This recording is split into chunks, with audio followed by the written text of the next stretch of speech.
Hello दोस्तों। आप अपने स्वास्थ्य का थोड़ा ध्यान रखें, क्योंकि पेपर के टाइम में स्वास्थ्य में थोड़ी गड़बड़ी आ जाती है। तो आज मैं कक्षा 10 हिंदी के पेपर के लिए कुछ महत्वपूर्ण टिप्स देने जा रहा हूँ। उसे ध्यान में ज़रूर रखेंगे, ठीक है ना।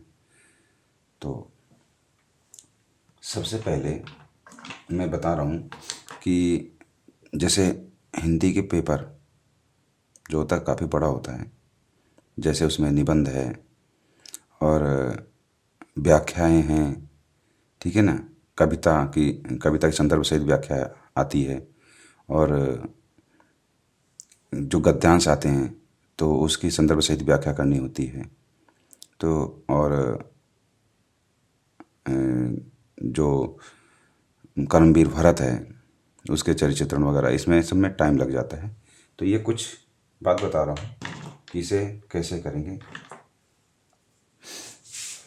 देखिए, जो पहला है, शुरू में जो हिंदी में आता है ना, 20 नंबर के बहुविकल्पीय क्वेश्चन। तो इसमें 4-5 नंबर तो गद्यांश के होते हैं। पहला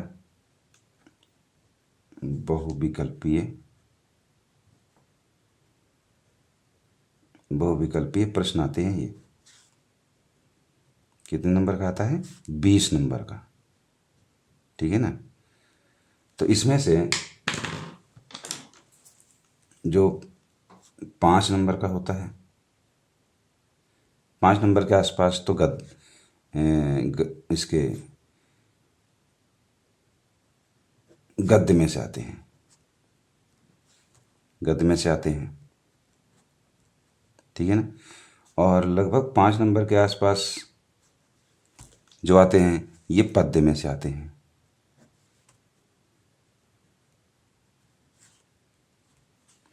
और 5 नंबर के आसपास जो आते हैं ये तुम्हारे संस्कृत में से भी आते हैं, संस्कृत के, ठीक है ना। और 5 नंबर के आसपास जो आते हैं तुम्हारे,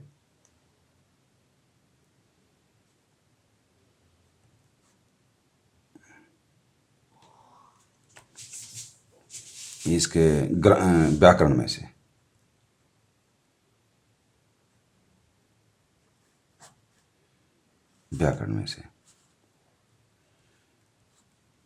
ठीक है ना। तो ये तुम्हारे जो 20 नंबर क्वेश्चन आता है, तो इसमें से गद्य, ये बहुविकल्पीय क्वेश्चन है सारे।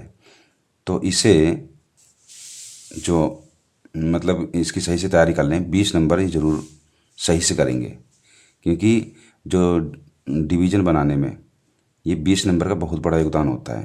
तो ये 20 नंबर जितने भी हैं बहुविकल्पीय क्वेश्चन ही जरूर याद कर लें, ठीक है ना। पढ़ लेंगे। बहुविकल्पीय क्वेश्चन है, इसे जो तुम्हारे क्वेश्चन बैंक में या थोड़ी बहुत किताब में से भी देख लेना। जरूरी ना सारे क्वेश्चन बैंक में से ही आ जाएं, तो किताब में से भी थोड़ा बहुत देख लेना। तो बहुविकल्पीय क्वेश्चन एक बार जरूर पढ़ लेंगे।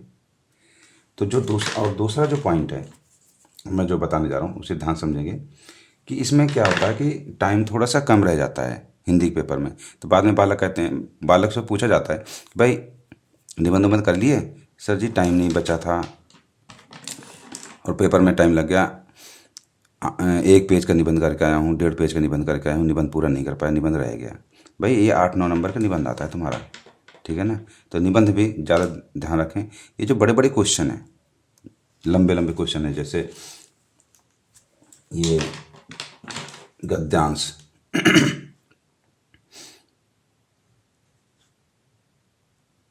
जो गद्यांश आता है इसमें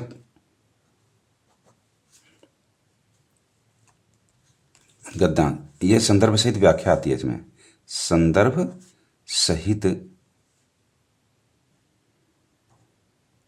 व्याख्या करनी होती है, ठीक है ना। इसमें क्वेश्चन आंसर तो मतलब ये 5 क्वेश्चन आते हैं गद्यांश वाले में। तो इसे जरूर करें, इसमें भी टाइम लगता है, लेकिन टाइम को ध्यान में रखते हुए जल्दी जल्दी करें इसे, ठीक है ना। ये इसका पहला पॉइंट है। और दूसरा पॉइंट है पद्यांश का भी। पद्यांश में संदर्भ सहित व्याख्या ये भी आता है। तो ये दोनों थोड़ा टाइम खींच जाते हैं ये भी, क्योंकि बड़े में है, ठीक है ना, ये टाइम ले जाते हैं। और तीसरा पॉइंट आता है तुम्हारा निबंध। ये निबंध आता है, निबंध में टाइम लगता है, कम से कम इतना तो होना चाहिए कि 2-2.5 पेज का कम से कम तो होना चाहिए, ठीक है ना। निबंध भी टाइम तुम्हारा ले जाएगा, तो इसे भी कर लें इसी में ही। जल्दी इसमें टाइम को ध्यान में रखते हुए जल्दी जल्दी इसमें खींचें इसे। और संस्कृत,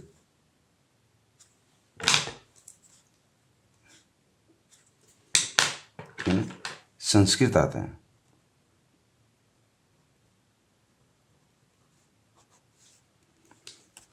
इसमें भी अनुवाद करना होता है, संदर्भ सहित इसका अनुवाद कीजिए। संस्कृत का अनुवाद आता है श्लोक में, इसमें श्लोक भी हैं, श्लोक और गद्यांश आते हैं। इनके सब, इन दोनों के क्या करने थे, अनुवाद। क्योंकि इसका जो गद्यांश है ये पैराग्राफ होता है, पैराग्राफ में थोड़ा टाइम लगता है कि उनका हिंदी में उनका अनुवाद करो लिखने में, और श्लोक का, तो इसमें थोड़ा सा टाइम खींच जाता है, ठीक है ना। ये तुम्हारा चौथा पॉइंट था। पांचवा कर्मवीर भरत का है, कर्मवीर भरत। ये थोड़े बड़े बड़े हैं, जिसमें कि खींचने में इनमें टाइम लगता है, समय नहीं रहता, ठीक है ना। गद्यांश पद्यांश संदर्भ सहित व्याख्या कीजिए। और जो पद्यांश है, निबंध है, संस्कृत श्लोक, ठीक है ना, इनका अनुवाद करना है। कर्मवीर भरत का है। तो ये जो 4-5 पॉइंट हैं, इनमें टाइम मतलब कि इतना जल्दी से खींचो कि तुम्हारे पास थोड़ा सा टाइम बच जाए और क्वेश्चन करने का। ये बड़े बड़े हैं, ये कम से कम ऐसा करो कि 1.5 घंटे के अंदर अंदर, 1.5-2 घंटे के अंदर अंदर ख़त्म कर दो। समझ में गया। फिर इसके बाद है तुम्हारा जो संस्कृत के क्वेश्चन आंसर आते हैं, तो इसमें कुछ चैप्टर हैं, मैं इंपॉर्टेंट बता दे रहा हूँ। हाँ, एक चीज़ और इसमें जोड़ लेंगे 6ठे पॉइंट में, वो है जीवन परिचय। जीवन परिचय भी आता है, ठीक है ना। 1, 2, 3, 4, 5, 6, इसमें समय बहुत ज़्यादा खींचता है। तो 2 घंटे में हद से हद, तुम्हारा 3 घंटे का तो है ही, पेपर ही है, तो ये बड़े बड़े हैं, ये 2 घंटे से पहले हो जाएं, 2 घंटे से पहले। 5-6 पॉइंट है, समय इनमें समय ज़्यादा लगता है, ठीक है ना। और जब इनको करो, पहले क्या करो कि इन्हें ख़त्म कर दो। जैसे संदर्भ सहित व्याख्या है, गद्यांश के भी, पद्यांश के भी, निबंध भी है, संस्कृत के श्लोक वगैरह हैं, और कर्मवीर भरत पाठ में से है, ठीक है ना। जो तुम्हारा इन छोटी सी किताब होती है, तो उसमें ये 2 क्वेश्चन आते हैं, तो एक क्वेश्चन करना होता है, 5 नंबर का आता है लगभग। जीवन परिचय भी है तुम्हारा, तो इन्हें बहुत जल्दी करो, 2 घंटे से पहले ही ख़त्म करने की कोशिश करो, समय को ध्यान में रखते हुए। क्योंकि ये जब इनमें से ये नंबर भी खींचते हैं तुम्हारे, इसमें से नंबर तो आएगा ही आएगा। अगर तुम राइटिंग, लेख साफ होना चाहिए, ठीक है ना। लिखाई पे विशेष का ध्यान रखना, हेडिंग डाल डाल के करना। अभी बताऊंगा कि इसे लिखने का तरीका कैसे कैसे तुम लिखोगे। तो अब जो ये गद्यांश है, गद्यांश में से इम्पोर्टेंट जो चैप्टर है,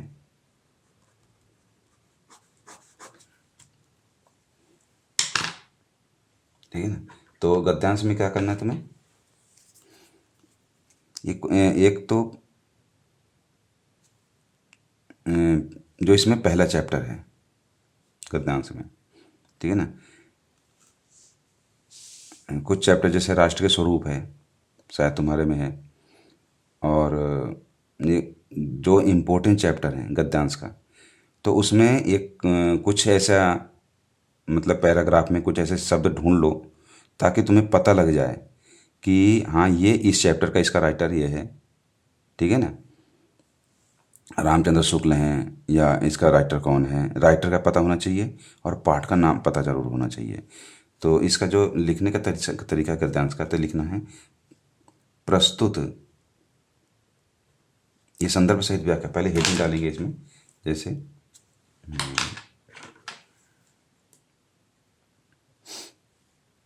एक मिनट बता रहा हूँ, यहाँ से लिखना संदर्भ,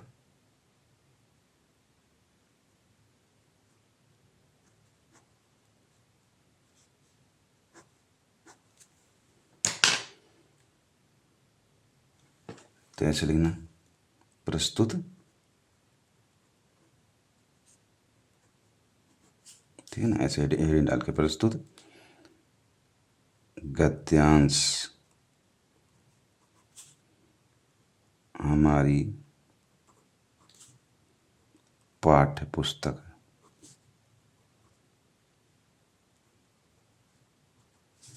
हिंदी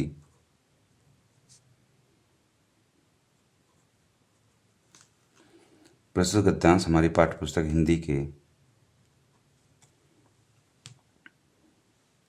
जो पाठ का नाम है वो पाठ डाल दो यहाँ पर, हिंदी के इस पाठ से लिया गया है,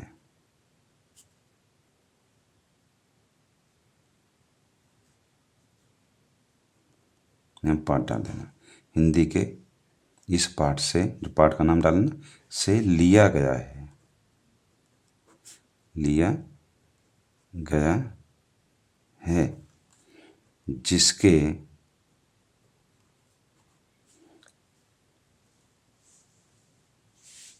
लेखक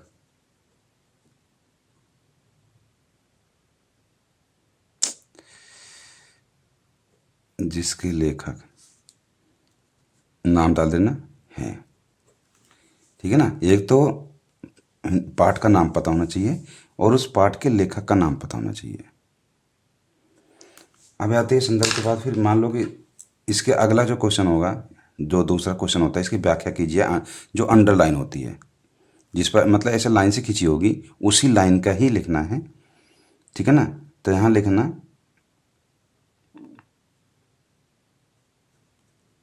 रेखांकित,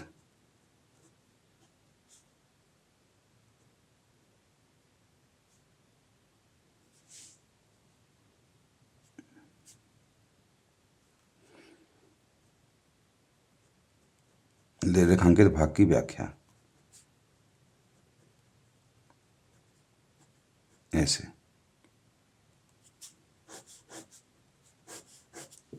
रेखांकित भाग की व्याख्या करनी है तुम्हें। तो इसमें क्या कहते हैं, जो अंडरलाइन है उसे एक दो बार पढ़ना, अच्छी तरह समझने की कोशिश करना कि इस अंडरलाइन में क्या लिखा हुआ है, फिर उसे बढ़ा चढ़ाकर मतलब थोड़ा सा अपने पास से शब्द जोड़कर उसे समझाना है, ठीक है ना। जो कॉपी चेक करेगा टीचर, उसे समझाना कि इस अंडरलाइन में क्या कहना चाह रहा है। तो उसे जो है लिखना, कम से कम ये इतना तो होना चाहिए कि जो पेज है आधे पेज का तो होना चाहिए, ठीक है ना, आधे पेज का कर देना, इसका आधे पेज का सही से समझाते हुए कर देना है, ठीक है ना। चाहे वो पद्यांश का है, पद्यांश का भी ऐसे ही लिखना है संदर्भ। यहाँ प्रस्तुत गद्यांश की जगह लिखना पद्यांश, हम प्रस्तुत पद्यांश हमारी पाठ्य पुस्तक हिंदी के इस पाठ से लिया गया है, जो पाठ है जिसके रचनाकार या रचयिता, ठीक है ना, लेखक नहीं, जिसके रचयिता या रचनाकार, उसका नाम डाल देना, ये है, यहाँ पर रचनाकार आ जाएगा, ठीक है ना। बस, और इसमें तो सब सेम रहता है पद्यांश वाले में भी, लेकिन यहाँ पर लेखक की जगह रचनाकार लिख देना, और रेखांकित भाग इसमें भी अंडरलाइन होगा पद्यांश वाले में भी, ठीक है ना। ये गद्यांश का था। अब पद्यांश वाले में भी सेम ऐसे लिखना है, जो जिसमें अंडरलाइन होगा इसमें, तो उनका भी अच्छी तरह समझाते हुए लिखना है, बताकर एक दो बार पढ़ लेना, सही से समझ में आ जाए तो उसी के बारे में ही अपनी तरफ से समझाते हुए टीचर को लिखना है। और तीसरा इसमें ये निबंध है, ठीक है ना। तो निबंध कैसे करना है तुम्हें, निबंध कम से कम इतना होना चाहिए कि 2-2.5 पेज का तो होना चाहिए, 2 या 2.5 पेज, इतना तो निबंध होना चाहिए ताकि टीचर उसे अच्छी तरह से पढ़े समझे। कम से कम बता रहा हूँ 2-2.5 पेज का इतना तो करके ही आना है उसे, भर के पूरा। ठीक है ना। और उसमें अगर तुम्हें हेडिंग पता है तो हेडिंग डाल डाल के लिख देना। इसमें कुछ इम्पोर्टेंट है, जैसे प्रदूषण का आ सकता है, तो प्रदूषण का मतलब कि इम्पोर्टेंट है, कई बार आया है बोर्ड में, तो ये आ सकता है। ठीक है ना। और ऐसे ही और भी जो निबंध आएंगे, जैसे छात्र जीवन में अनुशासन वगैरह होता है, ऐसे तो इन्हें पढ़ लेना। तो हेडिंग अपनी तरफ से इनमें अगर तुम्हें पता है तो ठीक है, नहीं तो 2-4 हेडिंग तो डाल ही देना, और थोड़ा मतलब कि सोचते हुए समझते हुए। ठीक है ना। तो ये निबंध जो है कुछ इम्पोर्टेंट है, मैं बता दूंगा बाद में कि कौन कौन से हिंदी निबंध में इम्पोर्टेंट है, तो थोड़ा सा उसे समझ पढ़ लेना। 2-3 निबंध पढ़ के जाना जो ज़्यादा महत्वपूर्ण है, इम्पोर्टेंट है कि हाँ ये आ सकता है, या आया है बोर्ड में कई बार। तो हेडिंग डाल के लिखना है और 2-2.5 पेज का लिखना है, जल्दी जल्दी लिखना है। ठीक है ना। संस्कृत के इस गद्यांश और पद्यांश, जैसे वाराणसी वगैरह है, पाठ है, तो और श्लोक हैं ये। ठीक है ना। श्लोक आएगा तो उसका भी मतलब अनुवाद करना होता है। ठीक है ना। और जैसे जीवन सूत्राणी, ये इम्पोर्टेंट है। और गद्यांश में हमारा ये एक मतलब महात्मा बुद्ध वाला है, तो उसमें एक श्लोक, एक गद्यांश है, इम्पोर्टेंट है। वाराणसी है, और भारतीय संस्कृत का शायद एक चैप्टर है कोई, तो वो इम्पोर्टेंट है। ठीक है ना। तो इनके जो ज़्यादा इम्पोर्टेंट क्वेश्चन है उनकी हिंदी में अनुवाद जरूर पढ़ के चला जाना सही से। तो ये भी क्योंकि ये ज़्यादा नंबरों का होता है, एक पैराग्राफ इसका 2 आते हैं, एक तो श्लोक आता है और एक गद्यांश आता है, दोनों ही आते हैं ये, शायद 5-5 नंबर के होंगे। ठीक है ना। तो इसे कर लेना। और निबंध जो है शायद तुम्हारा 9 नंबर का है, तो इसे अच्छी तरह से करके आना। करमवीर भरत,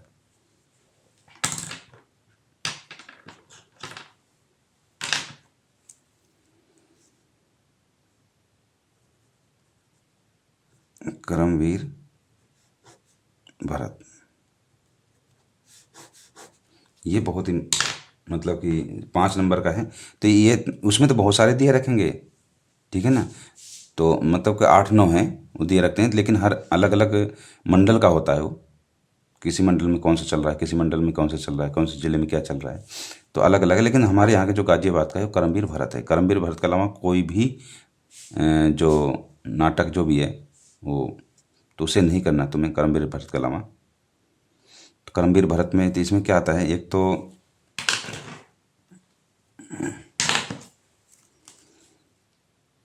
भरत का चरित्र चित्रण आता है, भरत का चरित्र चित्रण,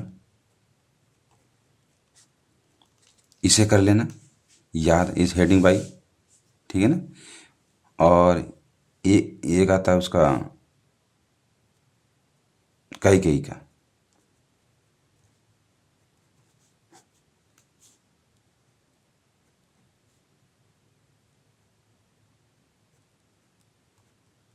चलचित्र। ठीक है ना। तो भरत का चित्रण और कैकेयी का चित्रण ये इम्पोर्टेंट है, इन्हें कर लेना। और एक वो सर्ग भी आते हैं, जैसे छठे सर्ग का जो है व्याख्या कीजिए, समझाइए, या पंचम सर्ग का। तो ये अच्छा सर्ग में जो है ये,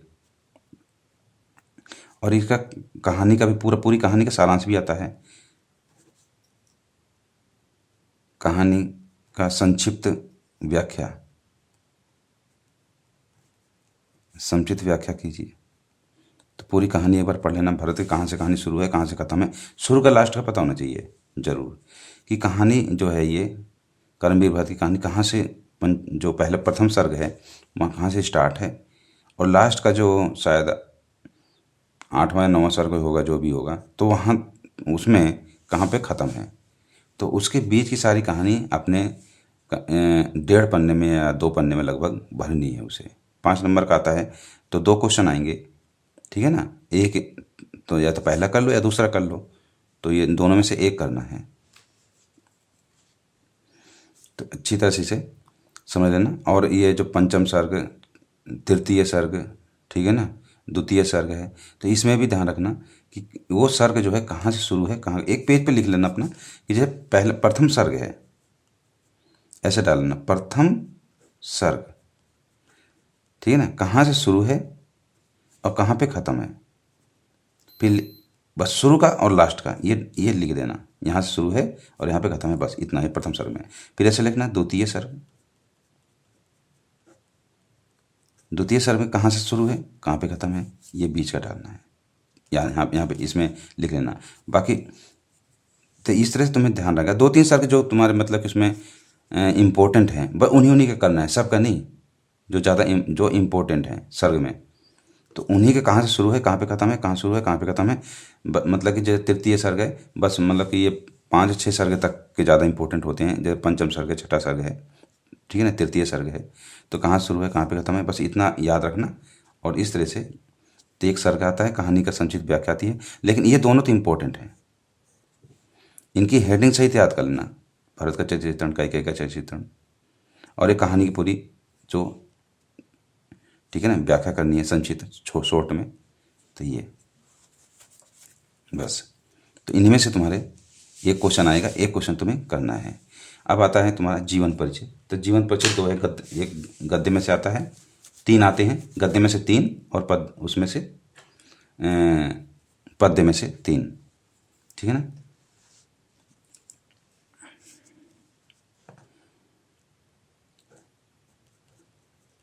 जीवन परिचय ये करनी होती है। तो इसमें से ये बटे होते हैं कि जीवन परिचय जो होगा ये शायद 5 नंबर का आता है, और 2 नंबर का इसका वो आता है कि इसके जो रचना मतलब कि कोई 2 कृतियाँ लिखी है, इन्होंने कौन कौन सी किताबें लिखी हैं, तो 2 किताबों के नाम लिखने होते हैं, बुक्स के नाम जो इन्होंने लिखे हैं, लिखे बहुत सारे होते हैं, लेकिन 2-3 किताबों के नाम, 5 तक याद कर लेना, 4-5 में से, ठीक है ना, तो उन्हीं में से लिख देना। एक तो पहला इसमें गद्यांश में से, ठीक है ना, तो गद्यांश में से शायद जयशंकर प्रसाद है, एक तो कर लेना याद है, जयशंकर प्रसाद हो गया, और शायद तुम्हारे में डॉक्टर राजेंद्र प्रसाद भी है, अभी पता नहीं है, तो 3 डॉक्टर राजेंद्र प्रसाद होंगे, और एक आध कोई शायद रामचंद्र शुक्ल है, रामचंद्र शुक्ल, ये हैं 2-3 हैं जो इम्पोर्टेंट हैं। तो इनमें से 2-3 याद कर लेना, तो एक तो आ ही जाता है, ठीक है ना। ये गद्य में से हो गया, और पद्य में से जैसे सूरदास है, ये जो दास है ना, दास, इन तीनों में से एक जरूर आ जाता है, सूरदास, तुलसीदास, और एक है सूरदास, तुलसीदास, रसखान,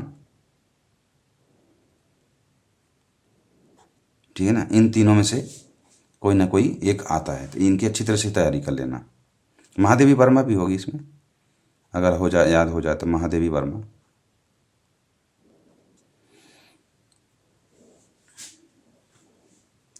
तो ये इम्पोर्टेंट है थोड़े से। अभी ये गद्यांश में मुझे इतना ज़्यादा नहीं पता, क्योंकि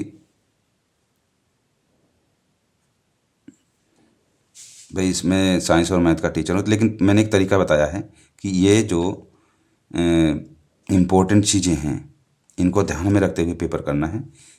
जल्दी जल्दी से कंप्लीट करना, 2 घंटे से पहले पहले जल्दी जल्दी, क्योंकि ये बहुत लंबे होते हैं, इनमें टाइम ज़्यादा खींच जाता है, बच्चे का टाइम का पता ही नहीं चलता कि कब टाइम बीत गया, तो इनको जल्दी कर लेना, ठीक है ना। समय को ध्यान में रखते हुए 5-6 पॉइंट हैं, अगर ये कर लिया, बाकी तो व्याकरण वगैरह है, जैसे ये विकल्प में आते हैं तुम्हारे, व्याकरण विकल्प में आते हैं 1-1 नंबर के, तो 20 नंबर के तुम्हारे तो यही हैं, जो कि OMR शीट में तुम्हें करना होता है, ध्यान से करना समझ के।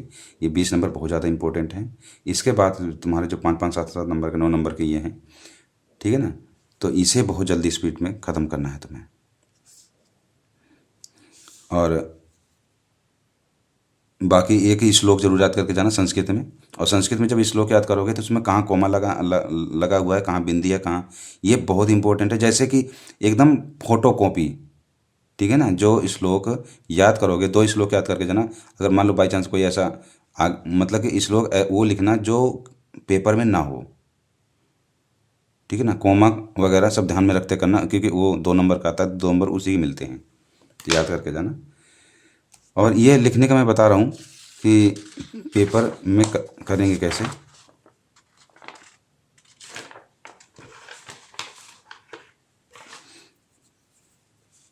तो ये जैसे पेपर में तुम करोगे ना, तो बीचों बीच का जो होगा यहाँ पे लिखेंगे हम। मान लो कि तुम कर रहे हो 21वां क्वेश्चन कर रहे हो, तो लिखोगे प्रश्न